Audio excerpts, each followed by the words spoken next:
Amados irmãos e irmãs, para nós entendermos o que Jesus está querendo nos dizer nessa santa liturgia, nesse santo evangelho, é preciso que nós recordemos o que Jesus nos dizia domingo passado, porque o que nós acabamos de ouvir é continuação do evangelho de domingo, do domingo passado.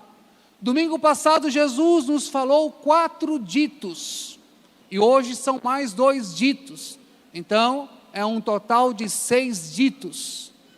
Mas antes de falar dos ditos de Jesus, ou dos conselhos de Jesus, é importante lembrarmos que Jesus disse o seguinte: eu não vim abolir a lei, mas eu vim cumpri-la plenamente.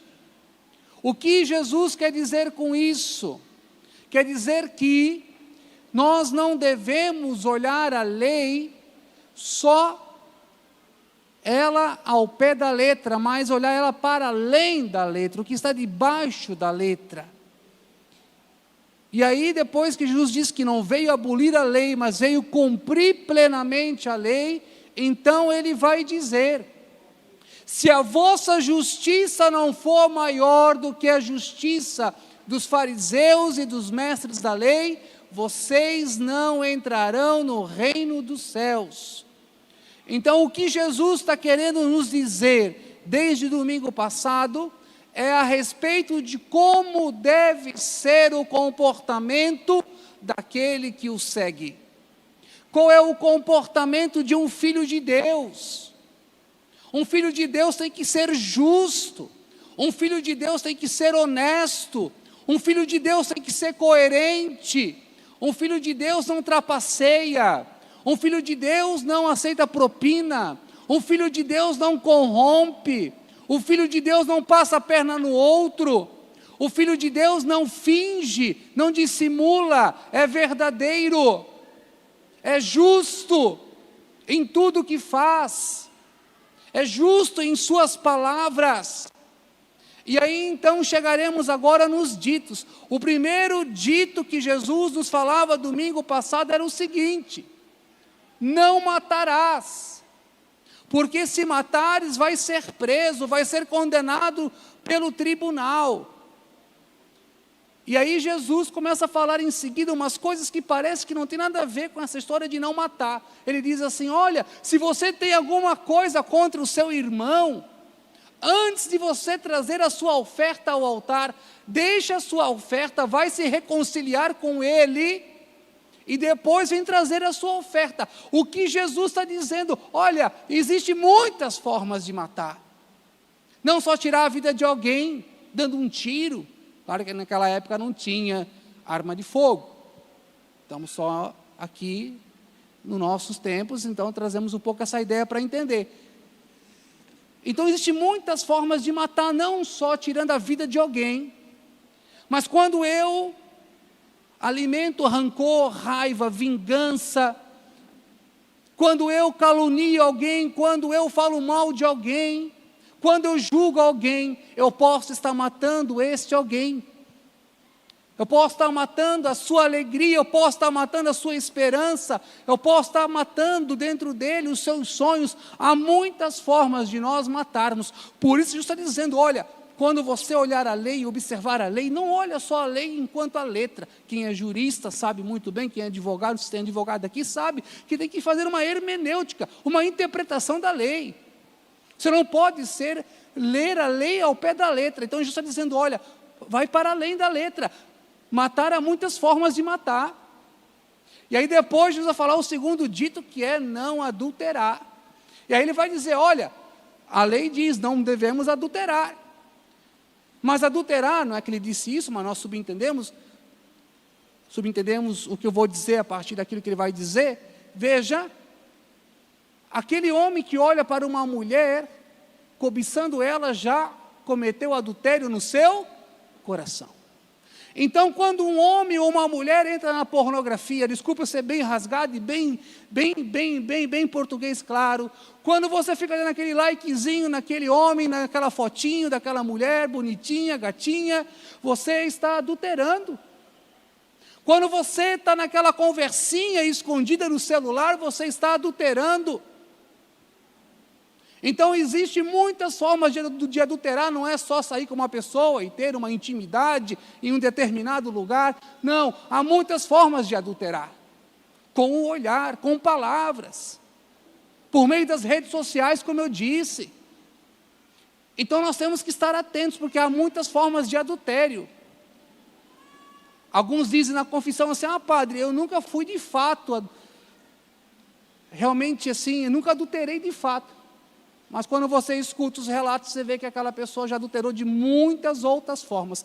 Depois do terceiro dito de Jesus, ele vai falar do divórcio, que ele não concorda.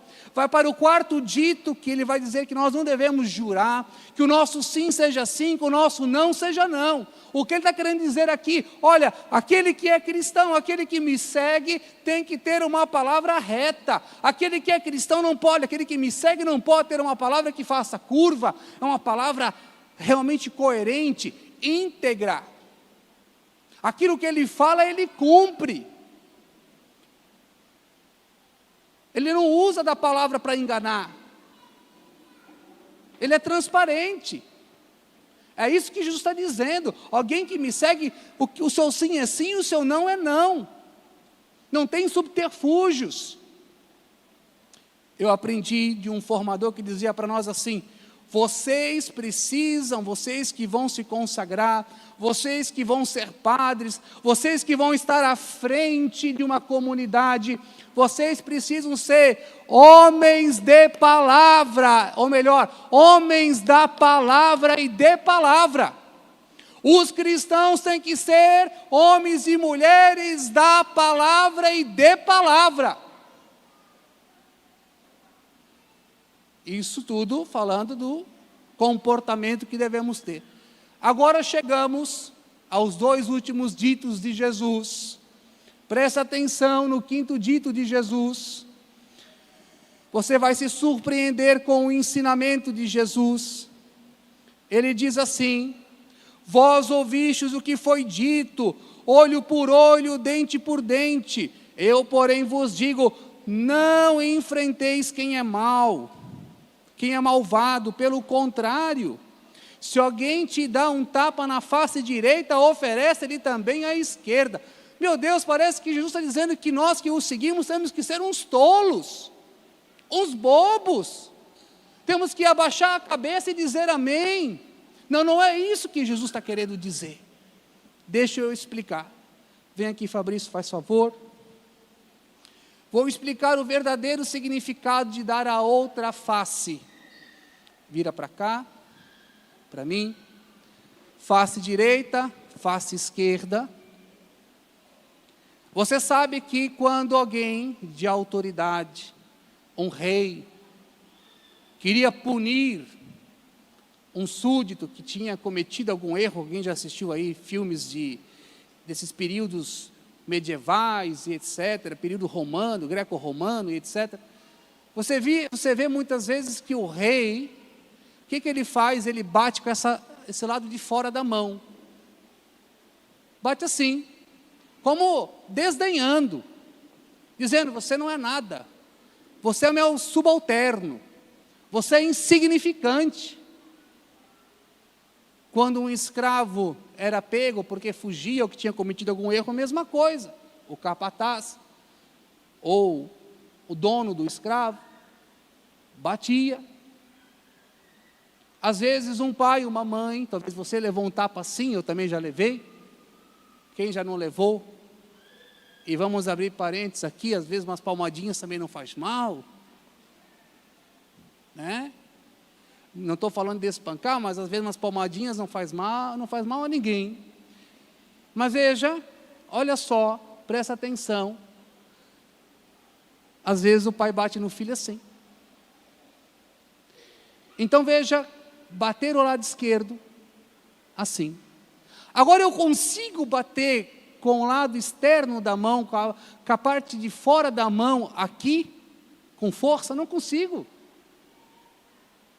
Não consigo, eu sou obrigado a bater com a mão aberta, com a palma da minha mão. Dá um aplauso. Dá um aplauso. Não é?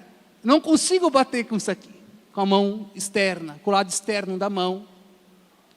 Por que Jesus está dizendo, olha, se alguém te dar um tapa na face esquerda, na face esquerda, vire à direita, porque dar com a mão aberta significa que o outro é da mesma dignidade do que eu. Virar a outra face é para dizer àquele que está me agredindo, olha, eu sou da mesma dignidade do que você. Estamos no mesmo nível. Eu mereço respeito como você merece respeito. Você está entendendo? Porque bater assim é bater em alguém que eu estou no mesmo nível. Agora, bater assim é quando eu olho para o outro com desprezo. Então é para ensinar ao outro que nós somos iguais. Somos semelhantes a Deus. Não importa se somos imagens de Deus, não importa se sou negro, se sou branco, se sou baixinho ou sou alto, se sou magrinho ou gordinho, se eu sou de lá, não sei de onde, qual seja o continente, eu sou igual ao outro, o outro e eu somos irmãos. É isso que Jesus está querendo ensinar. Por favor, Fabrício, pode? Quando eu mandei vocês se levantar, eu falei, eu errei. E quando eu sentei do lado do padre, ele falou assim, eu também errei e consegui voltar. Então, somos iguais. Ele é um sacerdote ungido para o Senhor, mas também é humilde o tanto para dizer, eu também errei e voltei.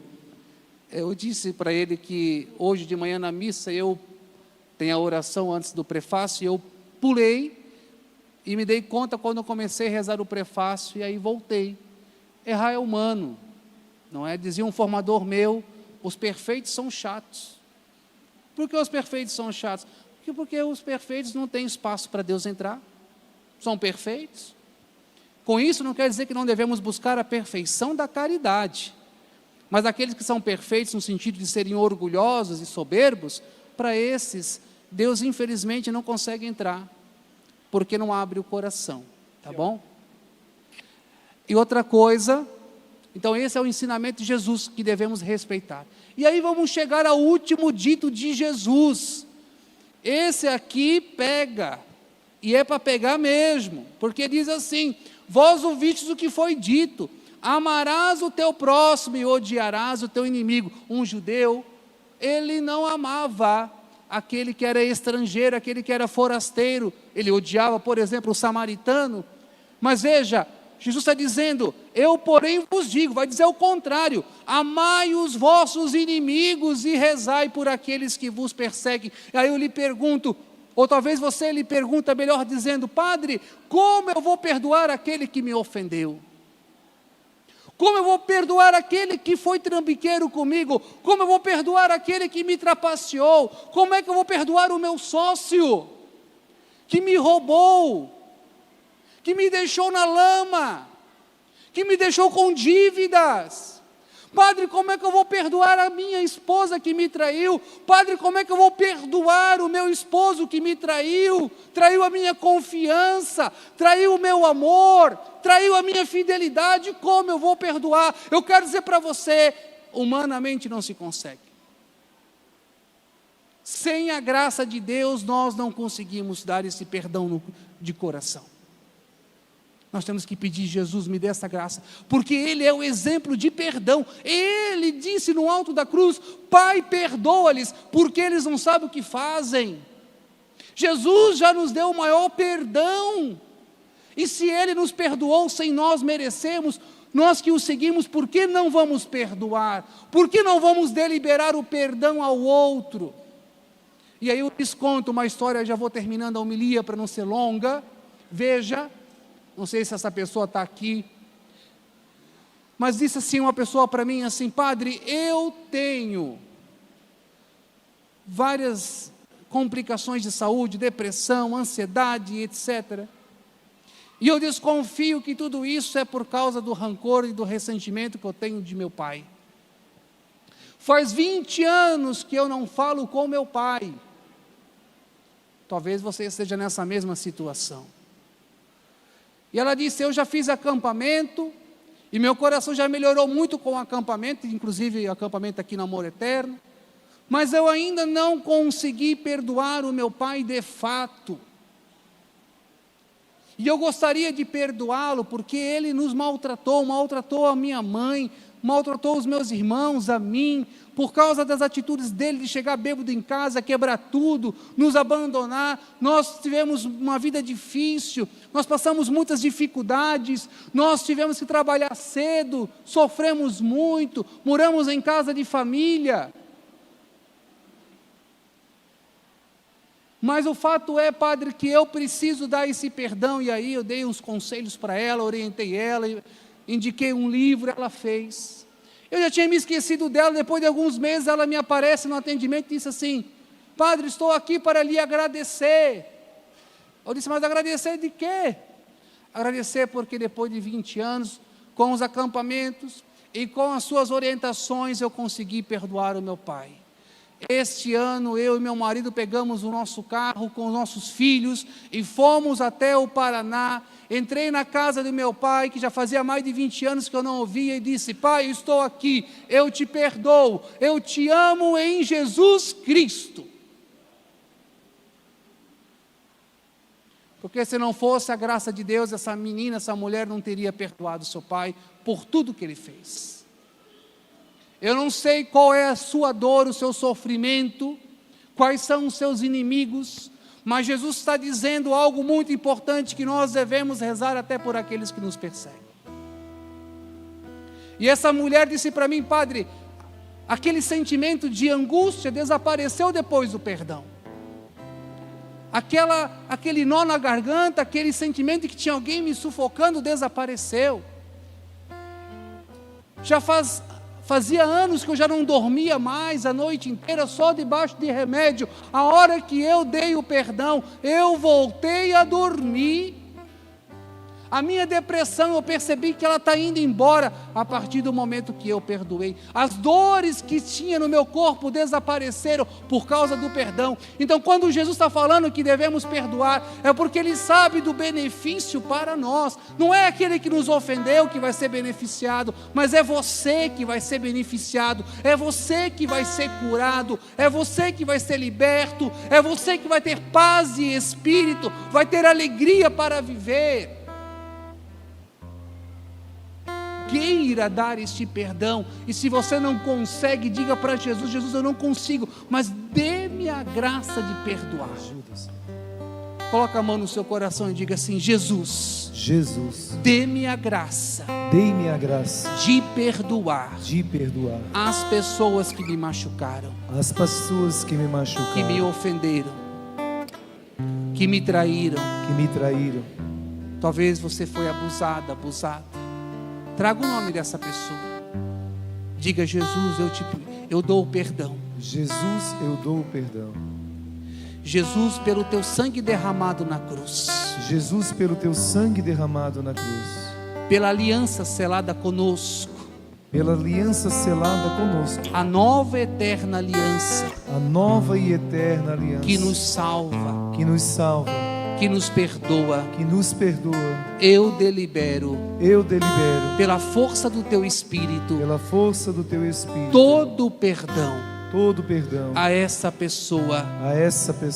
Que abusou de mim. Que me maltratou. Que me fez chorar. Que me fez passar noites em claro. Eu delibero, Jesus.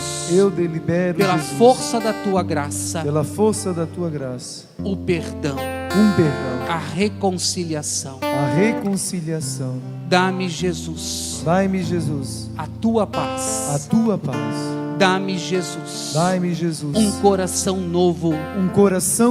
Renovado. Cheio de amor. Para amar. Até mesmo os meus inimigos.